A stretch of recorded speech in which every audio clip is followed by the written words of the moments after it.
अस्सलामु अलैकुम वरहमतुल्लाहि वबरकातुह।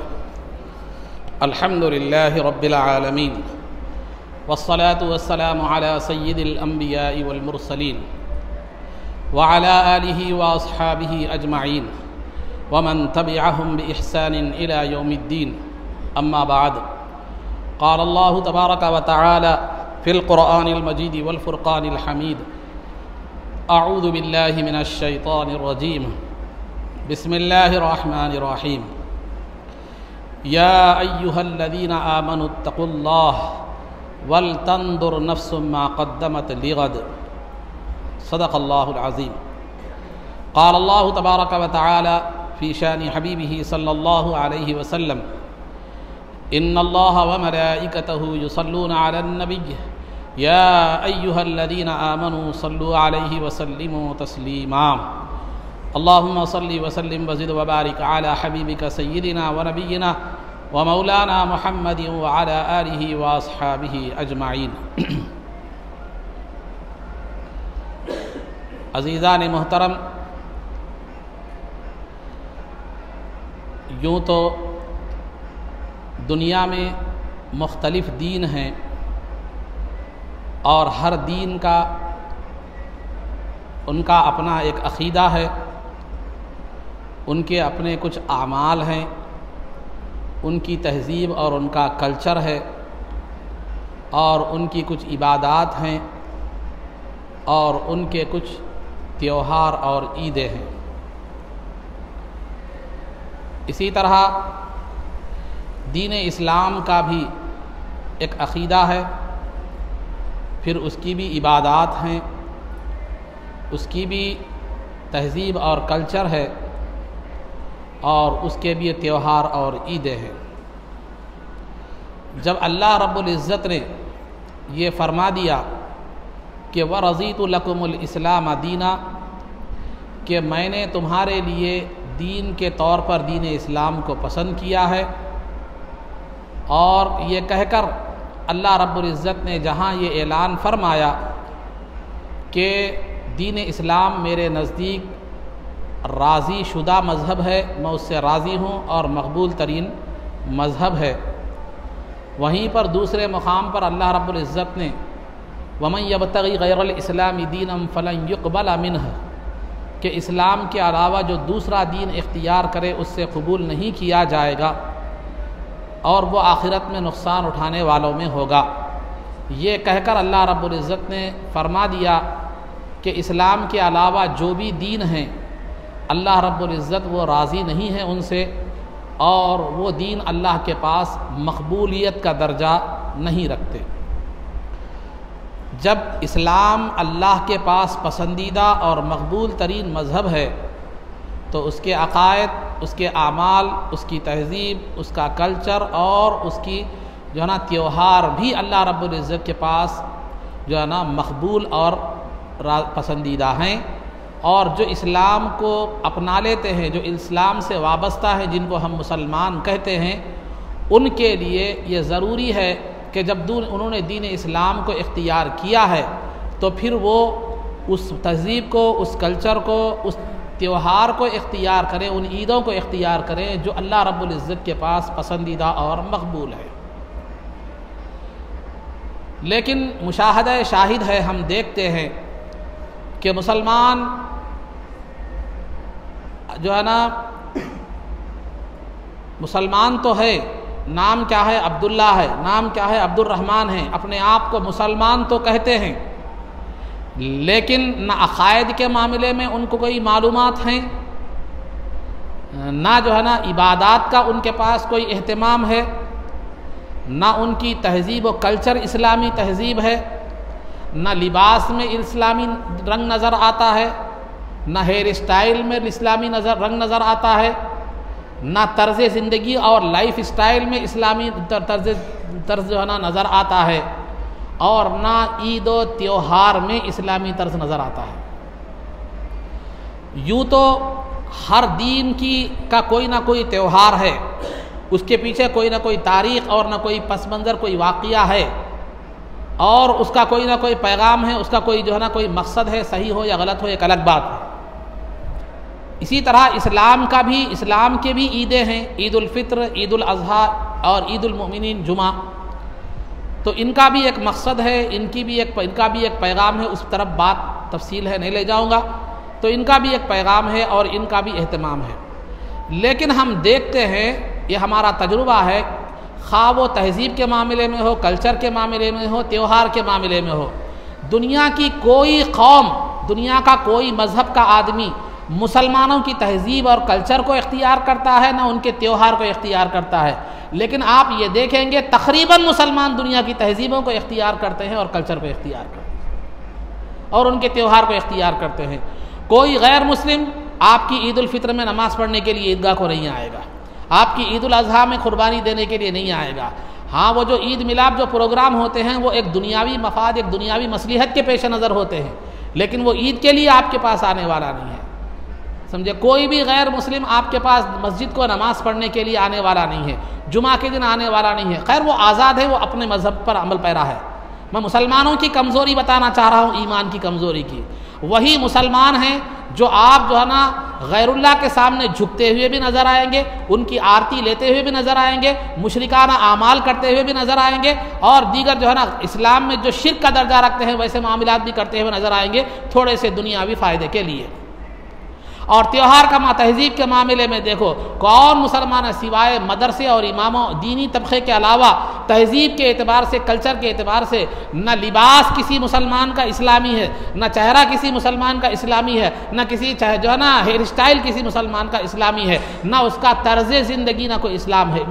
क्या इस्लाम की तहज़ीब सिर्फ मुल्लाओं के लिए थी? क्या इस्लाम की तहज़ीब मौलवियों के लिए है? क्या इस्लाम की तहज़ीब इमामों और मुअज़्ज़िनों के लिए है? क्या इस्लाम की तहज़ीब मदारिस में पढ़ने वाले दीनी बच्चों के लिए है? नहीं, ये तो एक नमूना है, ये तो आपको इस्लामी तहज़ीब बताने वाले हैं। लेकिन मुसलमानों की 90% में बिला मुबालगा कहता हूँ ऐसी अक्सरियत ऐसी है जो इस्लाम की तहज़ीब से और इस्लाम के जो है ना कल्चर से बिल्कुल बेबहरा है। वो या तो यहूदियत के कल्चर को अपनाए हुए हैं, या ईसाइयत के कल्चर को अपनाए हुए हैं, या जो है ना गैर मुस्लिमों के कल्चर को अपनाए हुए हैं, लेकिन इस्लामी कल्चर वो नहीं अपनाए। क्यों नहीं अपनाए?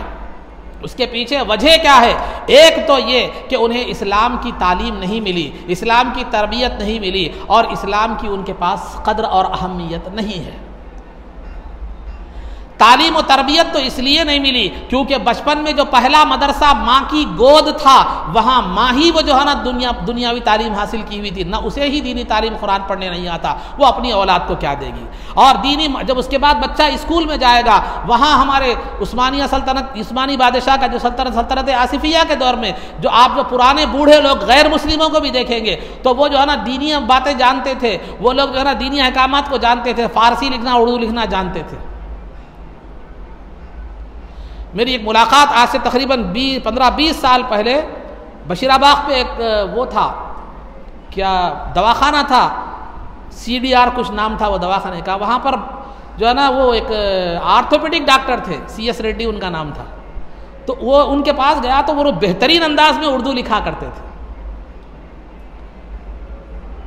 और बाज़ बड़े लोगों से जो है ना मैंने पुराने लोगों से जो देखा तो वो उर्दू लिखते भी हैं, बोलते भी हैं, फारसी समझते हैं, दुआएं भी उनको आती है। तो उनको पूछा गया, क्या भैया आप कैसा सीखे? तो वो कहते हैं कि सल्तनत आसिफिया के दौर में जो है ना निज़ाम के दौर में हमारे स्कूलों में ये निसाब था, तो आज वो स्कूलों में निसाब भी नहीं रहा। और मुस्लिम मैनेजमेंट के जो स्कूल हैं उसको नाकाम बनाने वाले खुद मुसलमान हैं। दीगर स्कूलों में मैं अपना तजुर्बा देखा हुआ मुशाहदा बता रहा हूँ, मुस्लिम जो है ना गैर मुस्लिम मैनेजमेंट के स्कूलों में 6 महीने की फ़ीस आप पहले से दे देते हैं, 1 साल की फीस पहले से अदा कर देते हैं। अगर मुस्लिम मैनेजमेंट का कोई स्कूल इत्तेफाक से कोई खोल दिया समझो तो उसकी है ख़राबी, तो जो है ना आप ना महीने को फीस देते, 2-2 महीने 3-3 महीने की जो है ना बाकी रहती, कुछ भी ज़रा सख्ती करो तो लड़ने के लिए आ जाते हैं, वहाँ चुप के बिला चूँ चरा दे देते हैं, जबकि यहाँ की वहाँ की दोनों फ़ीस के जो है ना मुकाबले में तकरीबन आधा फ़र्क होता है। तो मैं बतलाना ये चाह रहा हूँ, ना माँ की गोद से उन्हें इस्लाम की अहमियत और इस्लाम की तालीम मिली, ना स्कूलों में ना अखलाकी तालीमात थे, क्योंकि हमारा बच्चा जब पढ़ने के काबिल होता है तो माँ बाप की पहले ये फ़िक्र होती है कि बच्चा डॉक्टर बने, इंजीनियर बने, आगे पैसे देने, फीस के लिए पैसे भी नहीं रहते होंगे, एक अलग है। हर रिक्शा चलाने वाला, हर फ़कीर आदमी और हर जो है ना जो ज़िंदगी जिसकी खाली खाने पीने पर कमाई पूरी जो है ना घर भी मुश्किल से चल रहा है, उसकी हर एक की फ़िक्र ये है कि डॉक्टर है, इंजीनियर होना, मेरे बेटे को डॉक्टर बनाना है, इंजीनियर जो है ना बनाना है। मैं ये नहीं कहता कि अच्छे ख्वाब मत देखो, लेकिन इस्तिताअत के हिसाब से भी ख्वाब देखा करो। ऐसा ना हो कि बिल्ली के ख्वाब में चिचड़े ही चिचड़े कहते, तो बहरहाल ऐसा ना हो। तो इस्तिताअत के लिहाज से भी ख्वाब देखना चाहिए। डॉक्टर बनाने के लिए 50 लाख देने की आपके पास इस्तिताअत है, वो भी देखना चाहिए। तो बहरहाल पहला हर माँ बाप की तालीम ये होती है, मेरा बेटा डॉक्टर बनेगा, मेरा बेटा इंजीनियर बनेगा, मेरा बेटा कोई आलिम और हाफिज़ बनेगा। ये सोच, ये फिक्र, ये ज़ुबान देखने में नहीं आती। इससे कबल हमारे बचपन में ये चीज़ मिलती थी माओं में भी, मेरा बेटा हाफिज़ बनेगा, मेरा बेटा आलिम बनेगा, लेकिन आज वो फिक्र नज़र नहीं आती। तो खुलासा गुफ्तगू मेरा बताने का मकसद ये है, जो घर में सब में शरीर होता है, जो दुनियावी एतबार से नाकारा होता है, जो घर में जो लड़की जो है ना डिग्री इंटर में फ़ेल हो सकी, दुनियावी बाज़ार में ना चल सकी, अब जो है ना वो जो है दीनी मदारिस की तरफ उनका तवज्जो की जाती है, ताकि आलिमा की हैसियत से तो भी उसके रिश्ते आ जाएँ, आलिमा की हैसियत से तो भी वो दुनिया के मैदान में चल जाए। अब तो वो जो डिस्टेंस एजुकेशन है उसने वो चीज़ भी छीन ली।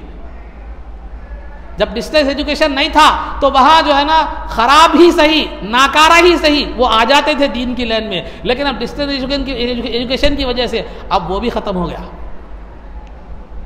मेरा मकसद डिस्टेंस एजुकेशन को वो करना नहीं है, उसका मकसद वो जो एजुकेशन जो शुरू किए वो लोगों का मकसद ये था कि तिजारत पेशा लोग जो बाज़ाब्ता तालीम हासिल नहीं कर सकते, वैसे लोग क्या करें, इल्म से महरूम ना रहे, इल्म पहुंचाना उनका मकसद था। लेकिन हमारा मकसद पूरे नाकारों को ले जाकर उसमें क्या कर दिए, भर दिए, जो जिधर भी नहीं चल सके वहाँ पर आ गए। तो बहरहाल रही सही जो सूरत थी वो भी ख़त्म हो गई, एक अखलाकियात हासिल करने की, एक दीनी तालीम हासिल करने की। जहाँ मदरसों में, दीनी मदरसों में अखलाकियात की तालीम मिलती थी, उसका भी ये हाल हो गया।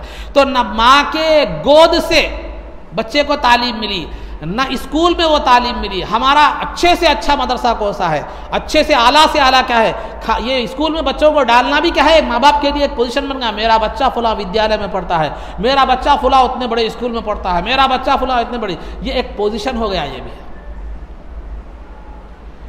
वहाँ क्या मिल रहा, या तो क्रिश्चियनिटी की तालीम मिल रही, या मुशरिकाना तालीम मिल रही, या यहूदी कल्चर मिल रहा, या ईसाई कल्चर मिल रहा। बड़ा होकर उसको मालूम है कि वैलेंटाइन डे कौन से दिन होता है, रोज़ डे का दिन कौन सा है, और जो है ना क्रिसमस कौन से दिन है, और न्यू ईयर कौन से दिन है मालूम, लेकिन मिलादुन्नबी किस दिन है नहीं मालूम, शब मेराज कब है नहीं मालूम, शब कद्र कब है नहीं मालूम। ये तमाम चीज़ें दीनी एतबार से जो दीनी अय्याम हैं, किसी चीज़ को ना मालूम है, ना उसके पास क्या है मालूम कद्र और अहमियत है। तो नतीजा क्या निकला, इस्लामी जो ईदें थी, इस्लामी जो त्यौहार थे, वो छोड़कर जो है ना वो गैर मुस्लिमों की तो कभी पैसों को पटाखों पर बर्बाद करते हुए नजर आएगा, कभी न्यू ईयर और क्रिसमस के हवाले से केकों पर बर्बाद करते हुए नजर आएगा, शराब पर बर्बाद करते हुए नजर आएगा, जो है ना डांस करते हुए बर्बाद करते हुए नजर आएगा, पटाखे फोड़ते हुए जो है ना पैसों को बर्बाद करते हुए नजर आएगा। वो दिनों की इतनी अहमियत, दीगर त्योहारों की इतनी अहमियत उसके पास हो गई कि जो है ना न्यू ईयर आ रहा है तो कई दिन से पॉकेट मनी को जमा करने के लिए वो पॉकेट मनी को बचाते हुए जमा कर रहा है, ताकि न्यू ईयर का सेलिब्रेशन क्या है अच्छे अंदाज में हो सके, अच्छे खासे अंदाज में केक काट सके, अच्छे खासे अंदाज में शराब हो सके, अच्छी तरह सेलिब्रेट कर सके न्यू ईयर को। ये पैसे जमा कर रहा है कौन, मुसलमान। जब न्यू ईयर आता है तो मगरिब से इंतजार है रात के 12 बजने का, रात के 12 बजने का मगरिब से इंतजार है। मैं उस नौजवान से पूछता हूँ जो कई दिन से न्यू ईयर के सेलिब्रेशन के लिए पैसे जमा कर रहा है और मगरिब से लेकर रात के 12 बजे तक इंतजार कर रहा है, कभी वो नौजवान ईद उल फित्र के लिए फजर के बाद से तैयारी किया, कभी ईद उल अजहा के लिए फजर की नमाज से तैयारी किया, कभी जुमा के लिए वक्त से पहले तैयारी किया? ये कभी आपको मिसाल नहीं मिलेगी। जुमा में या तो साहब खुतबे के जब खड़े होते हैं इमाम साहब तब आता है, या इमाम साहब नमाज के लिए खड़े होते हैं तब आता है, या कभी कभार एक आध रकात हो जाती है तब आता है, या कभी सलाम फेरने के बाद आकर मस्जिदें ढूंढता फिरता है कि दूसरी मस्जिद में नमाज मिलेगी या नहीं। और ईद उल फित्र का जो मामला है, उठे सुबह में फजर की नमाज, ईद उल फित्र के आदाब और ईद उल अजहा के आदाब में से ये है कि फजर की नमाज महल्ले की मस्जिद में पढ़ना है। फजर की नमाज तो दूर की बात, जब उठ के 8 बजे उठा, जल्दी जल्दी पानी नहा लिया, नहा लेके जो है ना करीब में कौन सी मस्जिद है, जल्दी कहाँ नमाज होती है, फौरन गया, वो भी आखिरी में वक्त में गया, नमाज पढ़ लिया, आ गया, ख़त्म, ईद हो गई, ख़त्म हो गया, कुर्बानी दे लिए, ख़त्म। वो उसके बाद कुर्बानी हो गई जो भी थे। अब उसके बाद शाम होते ही शीख कबाब, वो कबाब, ये कबाब, वो बयान उसमें क्या कर दिए मालूम है, कई डिशेस बनाने में लग गए। तो अलगर्ज अजीज़ान मोहतरम, तो ये क्या मामला है कि दुनिया की दिए गैर मुस्लिमों के त्योहारों के पास हमारी इतनी अहमियत है, उतनी तैयारी है। वो पैसे जो क्रिसमस में वो खरीद जो है ना न्यू ईयर के उन्वान से जो खर्च करता है, शराब के लिए जमा करता है, अय्याशी के लिए जो जमा करता है, और जो है ना क्या कभी उसे ये ख्याल आया कि मैं अल्लाह के घर के लिए कहीं मस्जिद में काम हो रहा है तो वह जमा करूँ, किसी मदरसे में ज़रूरत है वहाँ जमा करूँ, या किसी गरीब का चूल्हा नहीं जल रहा है उसके लिए दे दूँ, या ख़ानदान में कोई गरीब है तो उसकी मदद करूँ। ये ख्याल कभी भी नहीं आएगा। क्यों नहीं आएगा? इसलिए कि शैतान उसके सर पर सवार है, और शैतान का मिजाज कुरान में ये बताया गया, अश-शैतानु यईदुकुमुल फ़क़्र व यअमुरुकुम बिल फ़हशा, कि जब तुम अच्छा काम अल्लाह की राह में खर्च करने जाते हो तो शैतान तुम्हें तंगदस्ती और फ़ख्र व फाक़े से डराता है और बेहयाई के कामों में खर्च करवाता है।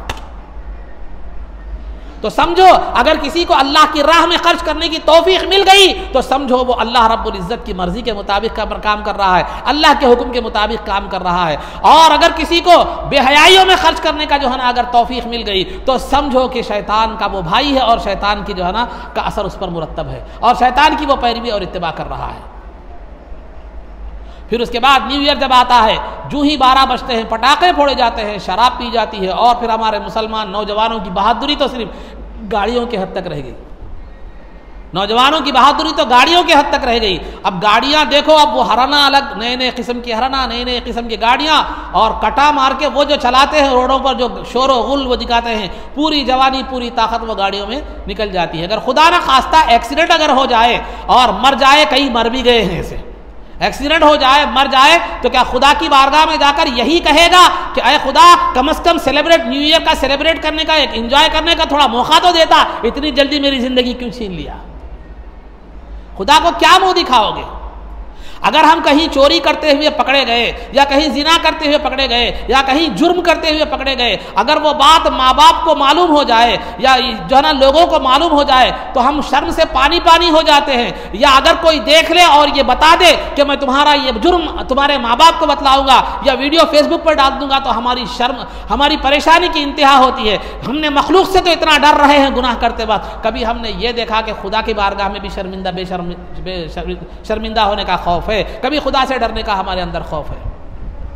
तो अलगर्ज अजीज़ान मोहतरम, तो ये सेलिब्रेशन जो है ये गैर मुस्लिमों का त्यौहार है। न्यू ईयर का सेलिब्रेशन हमारे इस्लाम के त्योहारों में से नहीं है। हमने इस्लाम की तहजीब और कल्चर को और ईद और त्यौहार को ख़त्म कर दिया, गैर मुस्लिमों के त्यौहार को अपना लिया। क्यों? ना बचपन से हमें ना उसकी तालीम मिली, ना तरबियत मिली, ना हमें जो है ना इस्लाम की कदर मिली, ना तालीम मिली। स्कूल को भी गए तो भी वो इंग्लिश मीडियम, माँ को भी देखो तो भी इंग्लिश मीडियम पढ़ी हुई थी। एक ज़माने में दादा दादी थे, बड़े बुजुर्ग लोग थे, वो लोग जो है ना अल्लाह अल्लाह बच्चों को सिखाते थे, कोई दीनी बातें बोलते थे, दीनी वाक़ियात बोलते थे। लेकिन अब की दादियाँ, नई नानियाँ जो नई दौर की है वो भी इंग्लिश मीडियम की है। हर 40 साल में एक फिक्र बदलती है, सोच का अंदाज बदलता है।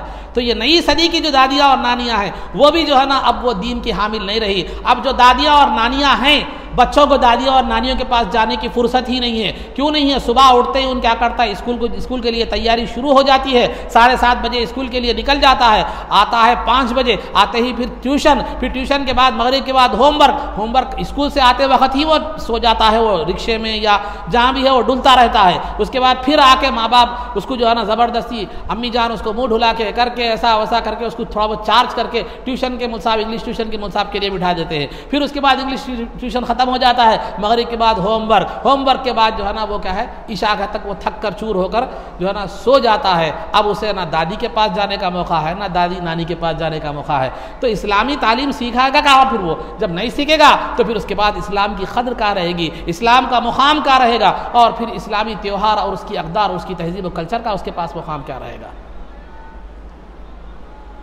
नतीजा यही है कि मुसलमान हर मुकाम पर नाकाम होता हुआ नजर आ रहा है। शादी करा, बीवी को संभाल नहीं सका, 5 महीने 6 महीने साल 2 साल में डिवोर्स, तलाक। इस्लाम शादी का जो रिश्ता है वो रिश्ता तोड़ने के लिए नहीं बल्कि निभाने के लिए होता है। इस्लाम में तलाक की नौबत कब है? इल्ला अन यखाफा अल्ला युकीमा हुदूद अल्लाह, कि वो उस वक्त है तलाक जबकि दोनों में बिल्कुल इस तरह न बन रही हो कि वो एक दूसरे के हुकूक अदा नहीं कर सकते, तो तलाक का हुक्म इसलिए रखा गया ताकि शौहर अपनी मर्जी के मुताबिक दूसरी औरत से शादी करके ज़िंदगी बेहतर हो सके, औरत अपने दूसरे शौहर से निकाह करके जो है ना ज़िंदगी बेहतर हो सके। जब दोनों में बिल्कुल ना बन रही हो तो उससे लिए यहाँ मामूली बात पर बीवी घर को जाके 8 दिन के बजाय 10 दिन को आई तो आ रहा नहीं मेरे घर में। बहरहाल खुलासा गुफ्तगू ये है कि हमने इस्लाम को दीनी अक़दार को भुला दिया, और जो है ना न्यू ईयर के उन्वान से शराब इतनी बुरी चीज़ है, शरीयत में उसको उम्मुल खबाइस कहा गया है। तिरमिज़ी की शरीफ की हदीस है कि सरकार दो आलम सल्लल्लाहु अलैहि वसल्लम ने फरमाया, जो एक मरतबा शराब पीता है 40 दिन तक उसकी नमाज कबूल नहीं होती। अगर कोई न्यू ईयर में शराब पीता है, समझो जनवरी का पूरा महीना, फरवरी के 10 दिन पूरे शराब जो है ना उसकी नमाज कबूल नहीं होती। कबूल नहीं होने का मतलब क्या है?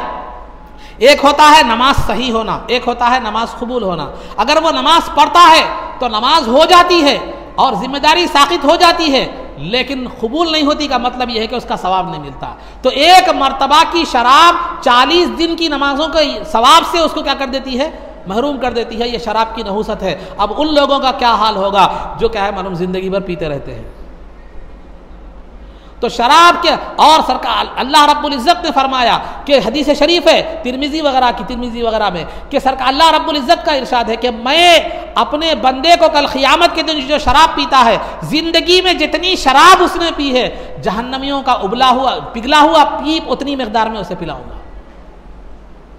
जिंदगी में पूरा, मिसाल के तौर पर समझाने के लिए बोल रहा, अगर कोई जिंदगी में 1000 लीटर शराब पिया है तो वह 1000 लीटर जहन्नमियों के पिघले हुए पीप को, जो आग में जलने की वजह से पिघल रहा था, वो पीना उसको पड़ेगा। तो शराब को शरीयत में उम्मुल खबाइस कहा गया। उम्मुल खबाइस यानी तमाम बुराइयों की माँ और तमाम बुराइयों की असल, तमाम बुराइयों की माँ और तमाम बुराइयों की जो है ना असल कहा गया है। तो वह तमाम बुराइयों की असल जो है ना कैसे है, उसके असरात और रिजल्ट के एतबार से भी है और शरीयत में वईद के एतबार से भी है।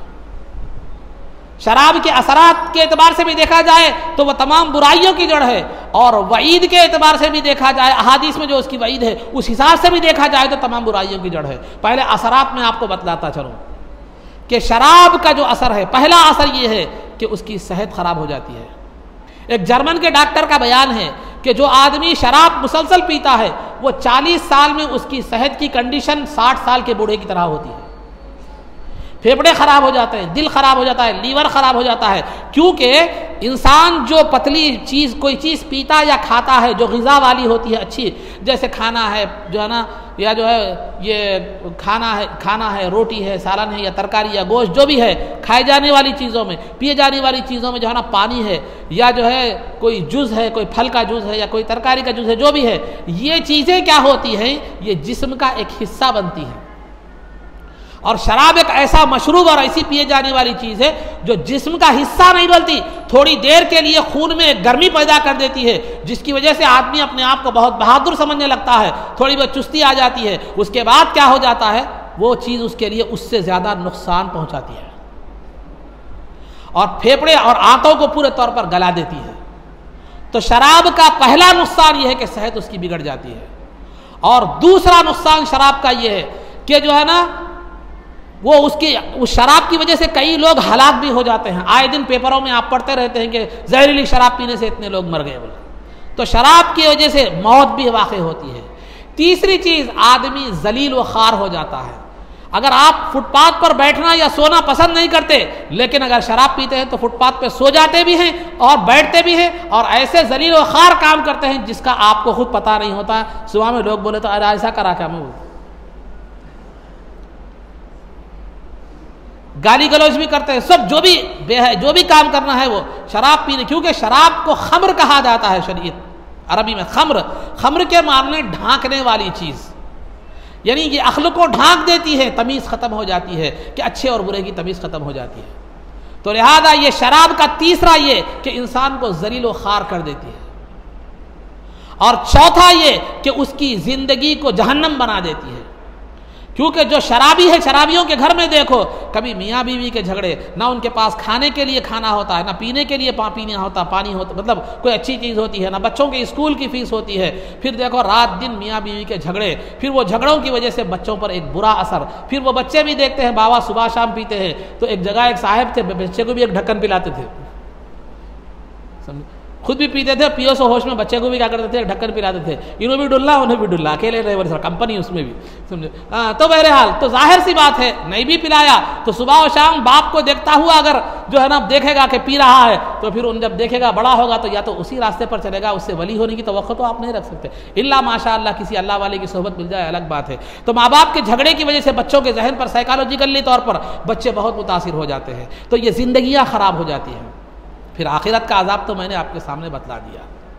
तो इस वजह से उम्मुल खबाइस शराब को कहा जाता है कि उसके असरात भी कई होते हैं मुआशरे में, ना वो काम काज के काबिल होता, ना काम में उसकी दिलचस्पी होती है, ना जो है ना मेहनत कश वो हो सकता है, थोड़ी सी मेहनत करते ही उसको सांस आने लगती है या उसकी सेहत साथ नहीं देती, ना उसके अंदर स्टामिना होता है, बहुत सी सेहत के एतबार से, जिंदगी के एतबार से। और शराब में जो है ना कई मरतबा तलाक भी दे देता है।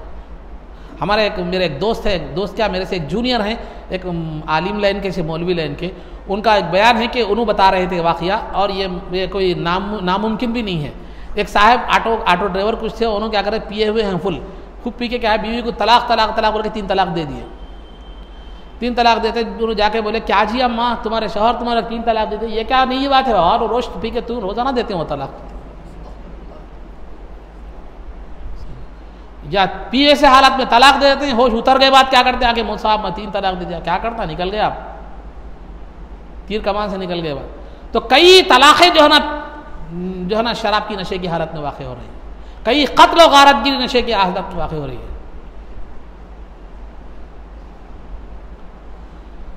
तो अजीज़ान मोहतरम, तो ये शराब को उम्मुल खबाइस, तमाम बुराइयों की जड़ इसलिए कहा गया है कि उसके असरात के एतबार से भी वो तमाम बुराइयों की जड़ है, वईदों के एतबार से भी तमाम बुराइयों की जड़ है।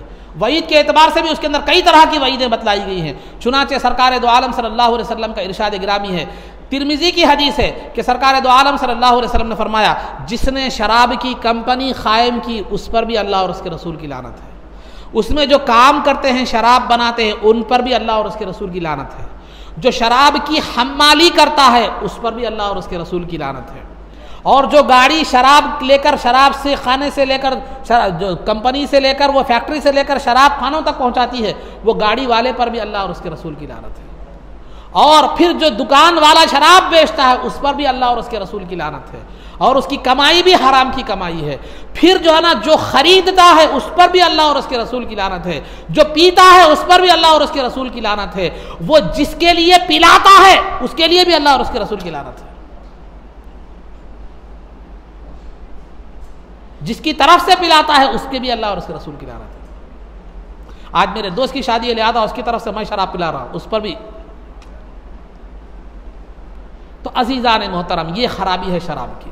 तो न्यू ईयर के सब में अहम जो ज़ियाफ़त होती है, जो मेहमान नवाजी होती है, वो शराब से होती है। ज़रा वो नौजवान सोच लें कहाँ जा रहे हैं, किधर जा रहे हैं। फिर दूसरा, माल को ज़ाय करना, पटाखे लाकर हज़ारों रुपए के पटाखे फोड़े जाते हैं। इस्लाम में माल को ज़ाय करना हराम है। इस्लाम में ने माल को ज़ाय करने की कितनी अहमियत है आपको बतलाता चलूं कि खबर में मर्द के लिए 3 कपड़े हैं, औरत के लिए 5 कपड़े हैं। अगर एक कपड़ा भी वो ज़ायद रखता है तो वो माल को ज़ाय करने में आता है। आजकल खबरों में अमामे बन के रख दे रहे, ये शरई एतबार से मसला नहीं, सरकार के लिए नहीं, सरकार से बढ़कर मामा सरकार की सुन्नत है, कुछ सरकार के लिए नहीं बांधा गया था, मामा हम कहां से वो ला रहे हैं। सिर्फ 3 यमनी चादरें सरकार के उसमें थी, कफन मुबारक में। तो अजीज़ान मोहतरम, तो इतना ख्याल रखा गया है कि 1 रुपया भी या 10 रुपये भी, थोड़ी सी मामूली सी रकम भी अगर गैर ज़रूरी काम में, खा वो ज़रूरत दीन ना हो, ज़रूरत दुनिया भी ना हो, ज़रूरत दीन भी ना हो, बिलावजह गैर ज़रूरी काम में शरीक करता है तो वो हराम है, वो गुनाह है। अल्लाह रब्बुल इज़्ज़त पर अज़ाब अता फरमाए, उसका मुहासबा होगा। यहाँ तो हज़ारों रुपए पटाखे में उड़ा दे, कभी न्यू ईयर के उन्वान से, कभी गैर मुस्लिमों की ईदों के हवाले से। और फिर बेहयाई का आलम यह है बेहयाई का आलम यह है कि बच्चियां और बच्चे उस दिन फ्री हो जाते हैं, ग्रीटिंग कार्ड्स दे रहे हैं। मुसलमान बच्चियों को ग्रीटिंग कार्ड देते हुए देखा गया है। क्या है? न्यू ईयर है, खुशी का मौका है। और एक जहन शैतान ने यह बना दिया है, अरे जवानी चंद रोजा है, इंजॉय कर लो, इंजॉय कर लो, जियो, जिंदगी जी भर कर जियो। ये मुहावरे हैं, ये जिंदगी चंद रोजा है, अच्छा गुजार लो, सब बाद में, बात की बात, अब फिर जिंदगी ये मिलेंगे क्या, ये दिन मिलेंगे क्या? अरे वो जिंदगी के अय्याम जिसको तू इंजॉय कह रहा है, वो जिंदगी के वो अय्याम जिनको जी भर कर जीने के लिए कह रहा है, वो कल आखिरत के अजाब का सबब बनने वाले हैं। वो दोज़ख के गड्ढे में जाने का सबब बनने वाले हैं। आज जो चीज तुझे इंजॉय नजर आ रही है, उसका अंजाम बहुत बुरा है। सैयदी अब्दुल्ला शाह साहब क़िबला रहमतुल्लाहि तआला अलैह ने मवाइज़ हसना में गुनाह की एक मिसाल बड़ी बेहतरीन लिखी है कि गुनाह की मिसाल खारिश, खुजली वाले आदमी की तरह है। गुनहगार की मिसाल, वो जितना खुजाता जाएगा उतना खुजाते वक्त बेहतर महसूस होता है, लेकिन बाद में अंजाम वो फोड़े की शक्ल इख्तियार करता है।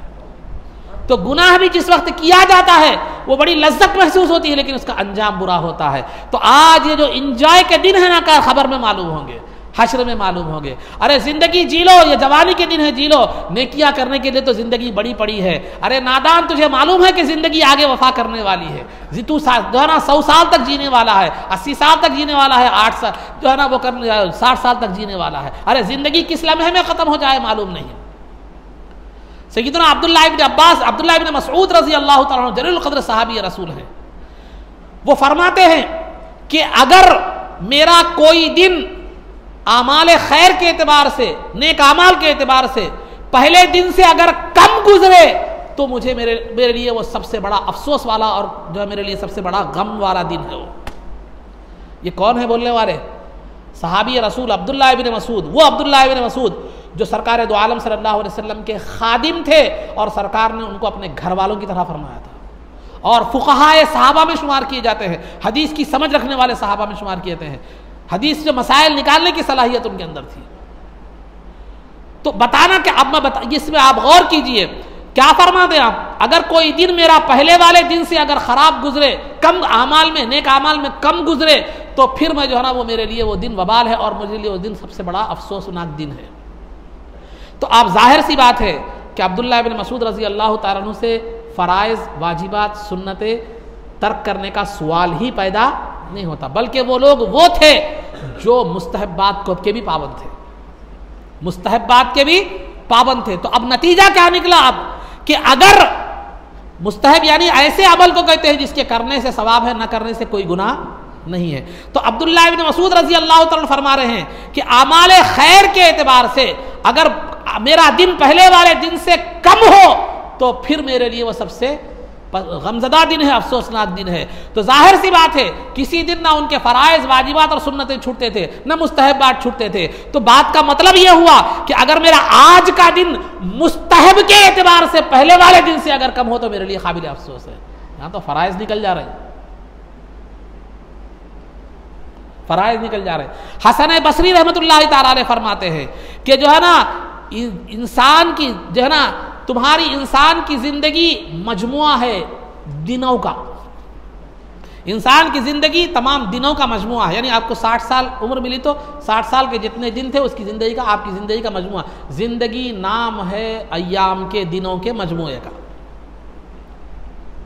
इसकी मिसाल आपको समझाता चलो मैं कि जो है ना, जिंदगी की मिसाल एक इमारत की तरह है जिसके ईंट और पत्थर जिसके दिन है। ईंट और पत्थर जिस तरह इमारत के लिए ईंट और पत्थर हैं, ईंट और पत्थर का मजमुआ मिलकर एक इमारत बनती है, तो इसी तरह अय्याम जिंदगी के दिन मिलकर जो है ना इंसान की जिंदगी बनती है। अगर आप एक ईंट और पत्थर निकालते चले जाओ, आखिरी में इमारत का वजूद खत्म हो जाता है। इसी तरह इंसान की जिंदगी के दिन खत्म होते चले जाएं तो आखिरी में जिंदगी क्या हो जाती है? खत्म हो जाती है। तो यहाँ नया साल जो आता है, या नया साल जो हर साल जो नया साल आता है, वो जिंदगी बढ़ने की अलामत नहीं है, जिंदगी खत्म होने की अलामत है। और नादान है वो जो जिंदगी के ख़त्म पर क्या होता है, एक साल और कम हो गया उस पर अफसोस नहीं बल्कि उस पर खुशी मनाता है। अरे मौत के करीब हो रहा है और खुशी मना रहा है। अरे गाफिल इंसान, होना तो ये चाहिए था कि मौत के करीब हो रहा है तो तेरी फिक्र और बढ़ती और आखिरत की फिक्र में इजाफा होता और सोचता कि मैंने साबिका साल में जो कोताही और गलती की है आइंदा मैं वैसा नहीं करूंगा। ये काम था नए साल पर तेरा, साबिका जिंदगी पर गौर व फिक्र करता, आगे की जिंदगी को बेहतर बनाने की कोशिश करता, और जिंदगी कम हो रही हो तो बजाय खुश होने के गौर व फिक्र करता। एक शेर में पढ़ा था, बड़ा बेहतरीन दिखा मुझे कि जो है ना, फिर एक ये तो असल बर्थडे के बारे में है, जो है ना ये नए साल पर भी इसको कहा जा सकता है। मैंने जो पढ़ा था बर्थडे के उन्वान से पढ़ा था, एक और ईंट गिर गई तामीर हयात से, जिंदगी की इमारत से, एक और ईंट गिर गई तामीर हयात से, नादान कहता है कि जन्मदिन मुबारक हो। उसकी बजाय नादान कहता है कि नया साल मुबारक हो। और एक ईंट जबकि क्या हो गई, गिर गई, अदम की तरफ, फना की तरफ जा रहा है, फिर उस पर भी मुबारकबाजी दे रहा है। अगर कोई मरने वाले के पास जाकर अगर आप कहें मुबारक हो, बोले तो जूतियां पड़ते। कोई मर रहा है, कोई मरने वाला है, जिंदगी से खत्म हो रहा जा रहा है, या जो है ना कोई ये कर रहा है, कोई ऐसे बीमार है कि डॉक्टर्स टाइम दे दिए उसको कि इतने दिन में मरने वाला है, उसको मुबारक बोल के बोले तो जो है ना ये होता है। लेकिन यहां जिंदगी खत्म हो रही, होश नहीं है, मगर मुबारकबाजी दे रहा है। बुढ़ापे में इंसान पाबंद क्यों होता है, मस्जिद को क्यों पकड़ता है, नेक अमाल की तरफ क्यों रग़बत करता है? इसलिए कि अब मेरी एक खबर पैर में है और दूसरा खबर दुनिया की जिंदगी पर है, कब मलकुल मौत आ जाए, कब जाना है नहीं मालूम, इसीलिए तैयारी करता है। यह तसव्वुर भी नए साल के मौके पर और हर साल और हर गुजरते हुए दिन में कायम होना चाहिए कि मेरी जिंदगी खत्म होती जा रही है, घटती जा रही है, तो लिहाजा मुझे आखिरत के लिए बेहतर से बेहतर तैयारी करने की ज़रूरत है। बजाय उसके तैयारी करने के, जो है ना खबर के गड़े को आग से भड़काने का अगर हम कम काम कर रहे हैं तो इससे बढ़कर हमारे लिए नादानी कोई नहीं है। ये इसलिए कि हमारे मुसलमान नौजवानों के पास न इस्लाम की कोई कल्चर है, न इस्लाम का कोई तालीमात है, ना बच्चों के पास है, ना बच्चियों के पास है। माँ बाप के पास ना माँ बाप से वो तालीम मिली और ना जो है ना स्कूलों में वो तालीम मिली। मुल्क साहब के पास भेजे तो आधा घंटा 15 मिनट में कितना सीखेंगे, क्या सीखेंगे, और फिर वो मुल्क साहब को भी ऐसे मुल्क साहब का इंतखाब करते हैं, फ्री में मिल गए तो ठीक है, 30-50 रुपये में मिल गए तो और ठीक है, फिर चल जाता। फिर भी ज़्यादा 500 बोलो तो मुल्क साहब 500 रुपये पूछ रहे हैं, जो है ना अच्छे से अच्छे उस्ताद को नहीं। वो दुनिया के मामले में देखो, एजुकेशन के मामले में अच्छे से अच्छा स्कूल, डॉक्टर के मामले में स्पेशलिस्ट, MBBS के पास या किसी डॉक्टर जो है ना नहीं बताते, अच्छे से अच्छा होना, हार्ट का है तो स्पेशलिस्ट, हार्ट का स्पेशलिस्ट, पैसे जाते हैं जाए परवाह नहीं, कर्जा लेते हैं नहीं, बीवी का जेवर बेचेंगे, लेकिन जो है ना वो नहीं। दीन की तालीम के मामले में अब कम से कम काम निकल जाए तो ठीक है, अल्लाह के पास जवाब देने वास्ते कि मैं बच्चे को दीनी तालीम भी पढ़ाया था, मगर मुल्क साहब ने पढ़ाया, बच्चा नहीं पढ़े तो मैं क्या करूँ? हाँ, ऊपर सर पे से ठोकरा निकालने के लिए, समझे? तो अजीज आने मोहतरम, तो ये हमारा मामला है ना। दीन के लिए हमारे पास 5 नमाजों का वक्त कितना होता है? ज़्यादा से ज़्यादा 1.25 से 1.5 घंटा। 1.5 घंटा चबूतरों पे गुजर जाएंगे। हैदराबाद की पुलिस जो है ना मजबूर हो गई और चबूतरा मिशन निकालने पर मजबूर हो गई, क्योंकि नौजवानों के चबूतरों पर गुफ्तगू को देखते हुए और जो है ना उनकी बेहयाइयों को और उनकी जो है ना शरंगेजी को रोकने के लिए हैदराबाद की साइबर क्राइम की पुलिस मजबूर हो गई चबूतरा मिशन निकालने पर। तो चबूतरे पर घंटों वो चले जाते हैं, घंटों गुजर जाते हैं, लेकिन वही नमाज के लिए इंस्टॉलमेंट में, अक़सात में 15 मिनट के हिसाब से 1.25 घंटा देने के लिए हम तैयार नहीं। ये हमारा मामला है। बुढ़ापे में जब तौफीक होती है नमाजों की, तब भी बाहर जो है ना 1 घंटा ठहरेंगे और जो है ना दावतों में अगर दस्तरखान बिछ गया है, कभी टेबल नहीं रहे तो दस्तरखान पे नीचे भी बैठेंगे, लेकिन नमाज की बात आती है तो पहले कुर्सी। याद रखिए, कुर्सी पर नमाज पढ़ने वालों के लिए मेरा मसला, जब आप किसी भी सूरत में नीचे नहीं बैठ सकते तो आपकी नमाज कुर्सी पर जायज है। किसी भी सूरत में, 2 जानों हो, 4 जानों हो, पैर लंबे करके हो, इस सूरत में भी आप नमाज पढ़ सकते हैं। तो नीचे बैठकर नमाज पढ़ना है। बिल्कुल नीचे नहीं बैठ सकते तो कुर्सी पर बैठकर नमाज पढ़ना आपके लिए है, वरना आपकी नमाज ही दुरुस्त नहीं है। तो आखिरी उम्र में जो तौफीक हुई मस्जिद को आने की, नमाजें पढ़ने की, उस वक्त भी जो है ना आसानी को देखकर कुर्सी पर बैठकर नमाजें बर्बाद कर दिए। और हमारा ये जाम है, मैं नमाज पढ़ रहा हूं, खबर में काम आएगी, वहां होरिश नहीं। वाकई कोई मजबूर हो तो शरीयत इजाजत देती, मगर मैंने खुद अपनी आंखों से बहुत से लोगों को देखा है, अच्छा उठ रहे हैं, बैठ रहे हैं, सब कुछ कर रहे हैं, लेकिन क्या कर दिए मालूम, नमाज की बात आती है तो कुर्सी आ जाती। ये फैशन बन गया है हमारे पास कुर्सियों पर। तो ये मसला अच्छी तरह जहन में रख लें और दूसरों तक पहुंचाए। जो है ना, बाज़ सूरतें ऐसी हैं जिसमें नमाज ही नहीं होती, बाज़ सूरतों में मकरूह तहरीमी तक है, यानी नमाज लौटा लेना बेहतर है। मैं तफसीलात नहीं बता रहा हूँ, जहन में नहीं रख सकते आप, बोल के मसला बता रहा हूँ कि आप 4 जानों अदब से बैठकर भी नीचे नमाज पढ़ सकते हैं, रुकू व सुजूद करते हुए, इशारे से, कुछ भी हो, पैर लंबे करके हो, 2 जानों जैसे कायदे में बैठते हैं वैसे, जिस हैसियत से भी मुमकिन हो नीचे बैठकर आप नमाज पढ़ सकते हैं। तो आपको कुर्सी पर बैठकर नमाज पढ़ने की इजाज़त नहीं है, दुरुस्त नहीं है।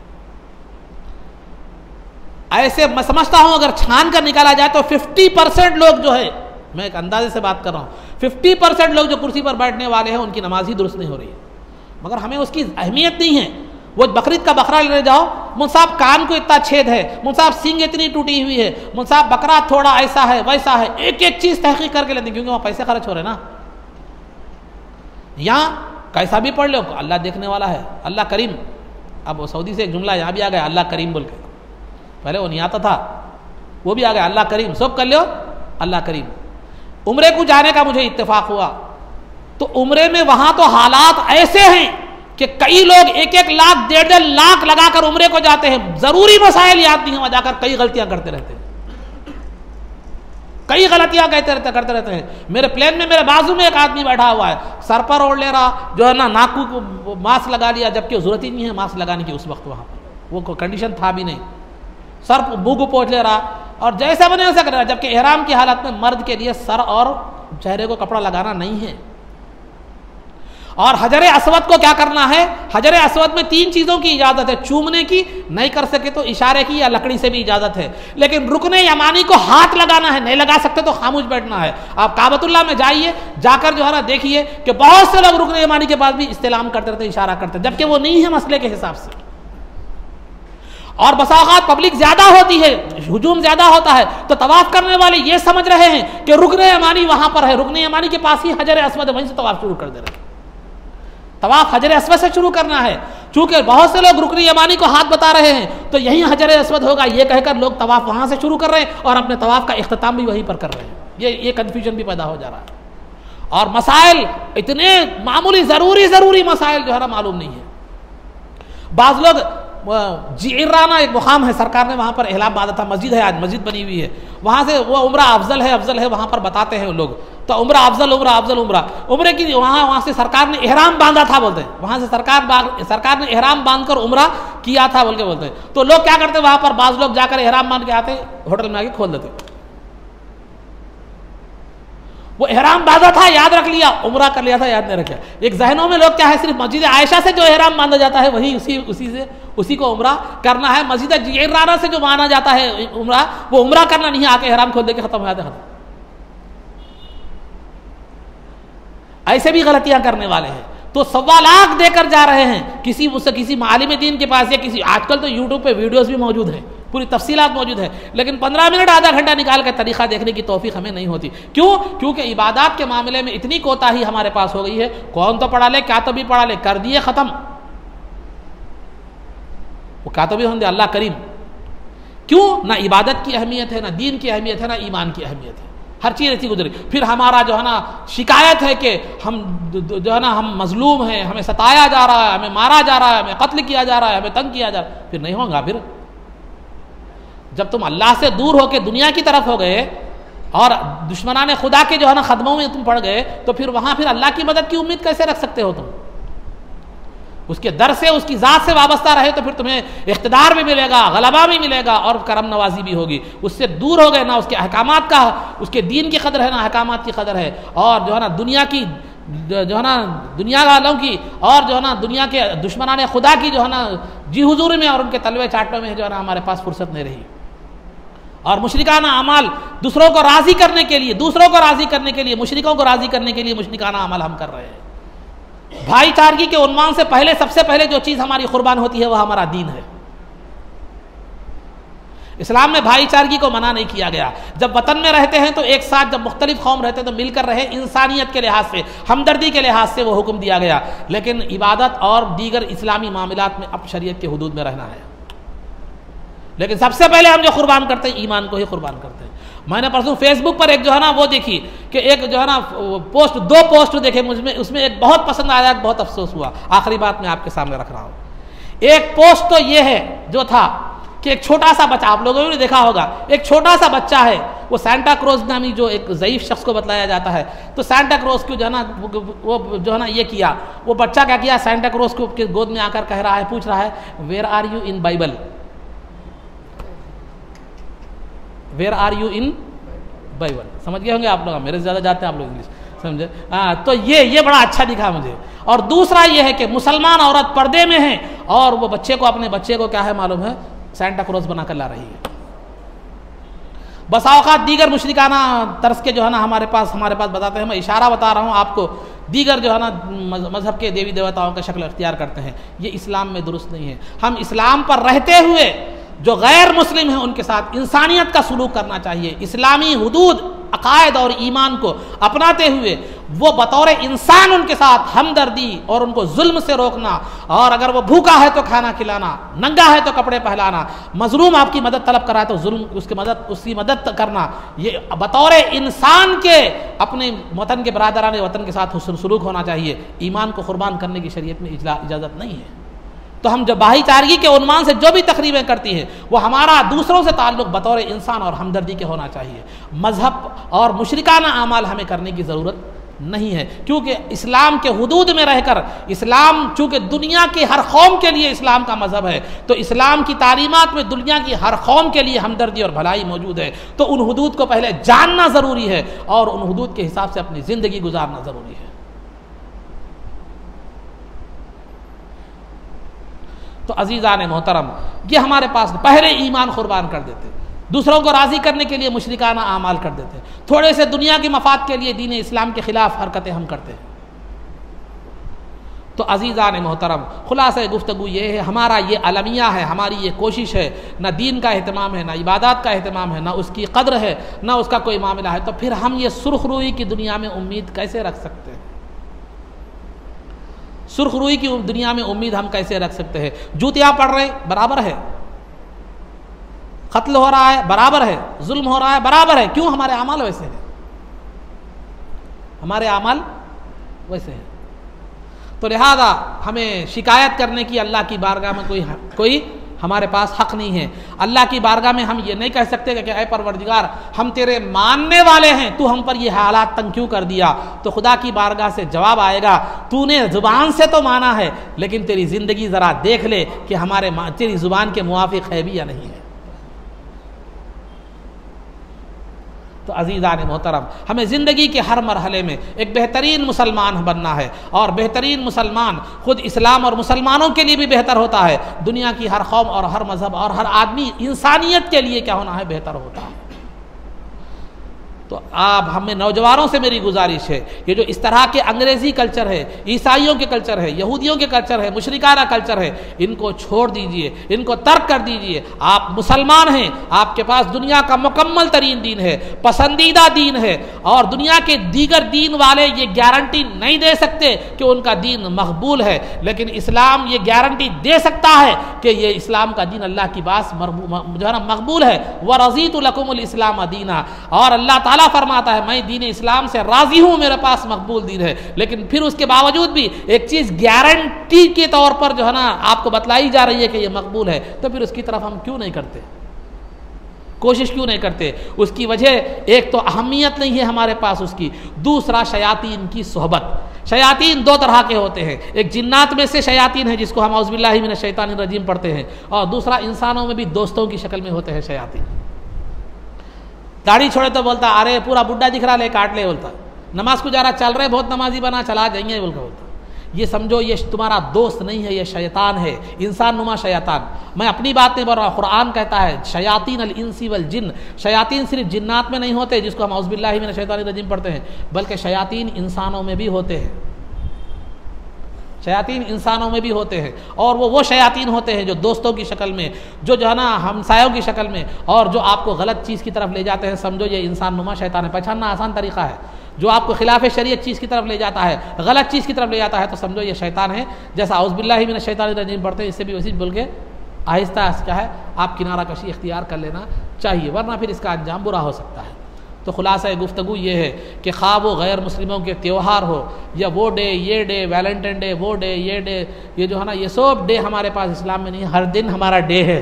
कुल्लु अय्यामिन लिल्लाह, हर दिन अल्लाह का दिन है, हर दिन आपका दिन है। और हर दिन मदर डे वो तो माँ का दिन, फादर्स डे माँ का दिन, ये बाप का दिन, ये बाप का दिन, माँ का दिन मनाने का दिन, ये हमारा हर दिन मदर्स डे है, फादर्स डे है, गॉड डे है, समझे। और जो है ना स्पाउस डे है। हर दिन जो है ना माँ के साथ उसने सलूक करना है, बाप के साथ उसने सलूक करना है। और जो है ना मुस्लिम्स डे भी है, मुसलमानों के साथ उसने सलूक करना है। और जो है ना हर एक के साथ उसने सलूक करना है, बीवी के साथ उसने सलूक करना है। हर डे हमारे पास कोई ख़ास डे जो है ना नहीं है। हर डे क्या करना है, वो हर तमाम इंसानियत के साथ भलाई का काम करना है और इस्लाम के अहकामात पर अमल करना है। कोई मखसूस डे हमारे पास जो है ना नहीं है। ईद एक अलग चीज़ है, डे एक अलग चीज़ है। ईद एक मजहबी चीज़ है, डे जो है ना एक किसी ख़ास चीज़ की तरफ क्या करता है, किसी ख़ास वाक़या, किसी चीज़ की ख़ास अहमियत को बताने के लिए क्या होता है, वो होता है यहूदियों का तरीक़ा है, इस्लाम का तरीक़ा जो है ना नहीं है। तो ये चंद बातें थी जो आप हजरात के सामने बयान की गई। अगर हम दुनिया में सुरखरू होना चाहते हैं, या जो है ना दुनिया में गालिब होना चाहते हैं, तो सबसे पहले फ़ला तख़ाफ़ूहुम वख़ाफ़ूनी, उन दुनिया वालों से मत डरो बल्कि जो है ना मुझसे डरो। वलियुतिम्म निअमती अलैकुम, तो नतीजे के तौर पर मैं तुम्हें जो दूंगा दुनिया व आखिरत की नेमतें तुम पर मुकम्मल करूँगा। अल्लाह के अलावा किसी से मत डरें, अल्लाह के अलावा किसी से उम्मीद मत लगाएं, और अल्लाह के अलावा किसी और के सामने दामन मत फैलाएं। फिर देखिए आप निस्बत कायम करके देखिए, ये मज़ा अलग होगा। और ये वो जो है ना ये कैफियत, उसके बाद जो मामलात आपके होंगे, फिर आपके ईमान में ज़्यादती और पुख्तगी होती चली जाएगी। फिर अल्लाह की तरफ से जो मामलात होते चले जाएंगे वो आपको अलग मज़ा होगा। ये वो जन्नत है जिसमें हुर व खुसूर नहीं, ये मामलात होगा। तो अलगर्ज़ अल्लाह रब्बुल इज़्ज़त से दुआ है कि परवरदिगारा हम मुसलमानों को तेरे बताए हुए रास्ते पर चलने की तौफ़ीक़ अता फ़रमा, तेरे अहकामात और रसूल पाक सल्लल्लाहु अलैहि वसल्लम की सुन्नत पर चलने की तौफ़ीक़ अता फ़रमा, इज़्ज़त व आफ़ियत की ज़िंदगी दे और ईमान पर हमारा ख़ातिमा फ़रमा, क़ब्र में दीदार मुस्तफ़ा से बहरवर फ़रमा, हश्र नबी पाक सल्लल्लाहु अलैहि वसल्लम के क़दमों में हमारा हश्र फ़रमा, आपकी शफ़ाअत उज़्मा से हमको बहरवर फ़रमा, आपके दस्ते मुबारक से जामे कौसर पीना नसीब फ़रमा, जन्नत में आपकी ग़ुलामी मईयत और रिफ़ाक़त नसीब फ़रमा। सल्लल्लाहु ताला वसल्लम अला खैरि खल्क़िही सय्यिदिना मुहम्मदिन व आलिहि व सहबिही अजमईन बिरहमतिका या अरहमर राहिमीन वल्हम्दुलिल्लाहि रब्बिल आलमीन।